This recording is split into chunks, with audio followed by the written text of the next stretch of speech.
Hello snowboarders of the internet, I'm your host Avran LeFeber, and in this video we're going to be reviewing the Otto Plus snowboard from Korua Shapes. This board features Korua's float camber, which is rocker in the nose, then camber throughout the board. This is going to ride like traditional camber for the most part, with just an ease of entry in and out of turns from the nose, as well as more optimal powder float. This board is available in 157. I rode this board at Copper Mountain on a sunny bluebird day. There was a couple inches of blower snow on top of perfect corduroy. It was just your typical beautiful mid-season conditions, a little bit colder temps, and I rode it with my K2 Thraxis boots and my Rome Black Label bindings. The big thing to note about this board is that it's part of the Plus line, so it is on the furthest end of the all-mountain freestyle spectrum in terms of stiffness, just because of the way it's constructed with the carbon in there. This makes for a stiffer ride. You do get a little more play in the nose right where that rocker is, and then when it hits that camber zone, it just stiffens up. And the torsional flex is very minimal. Now, with this being a lightweight board with carbon construction, it's very lively, it's very reactive, and it's not very damp. Now, I'm not saying that it's so bad that you feel everything underfoot, but you will feel most. I mean, it's stiff enough to plow through everything in its path. You're just gonna take a harder hit on the outside of your front foot.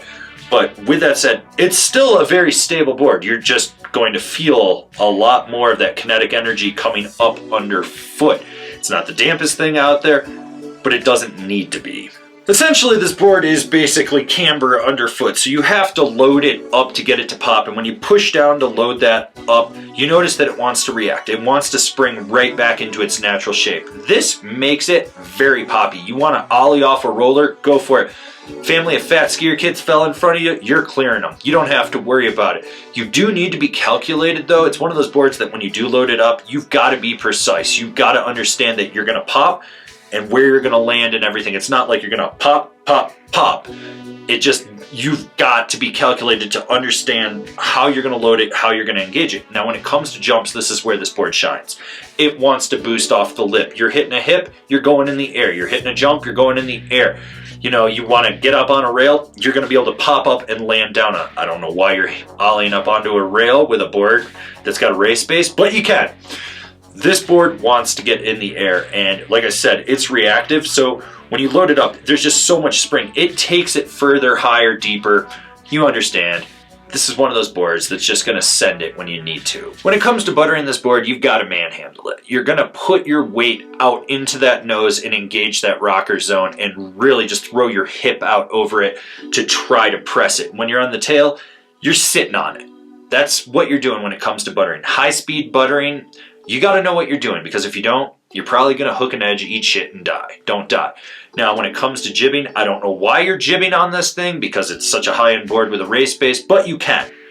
I mean, you're going to keep it to stock tricks, your simple tail presses, simple nose presses, 50-50, stuff like that. And when you go sideways, the board basically balances on the feature. It does not flex around at all.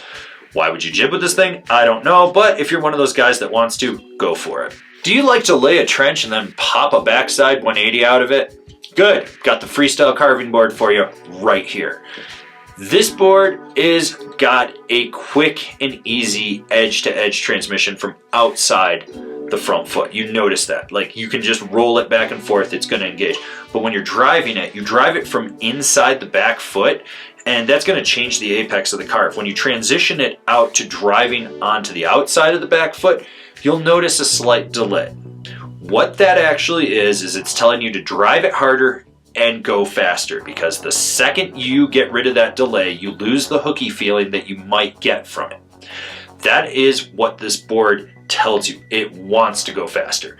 It's all gas, no brakes. You're basically going to just hammer this thing through the camber profile to drive that carve. And when you do, they're deep and aggressive.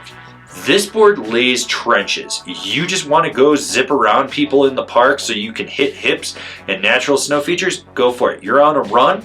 Treat those people in front of you like they're slalom gates. You're just ripping turns. This board holds on and just lays trenches. Who's this board for? The jump-loving, carving freestyle guy.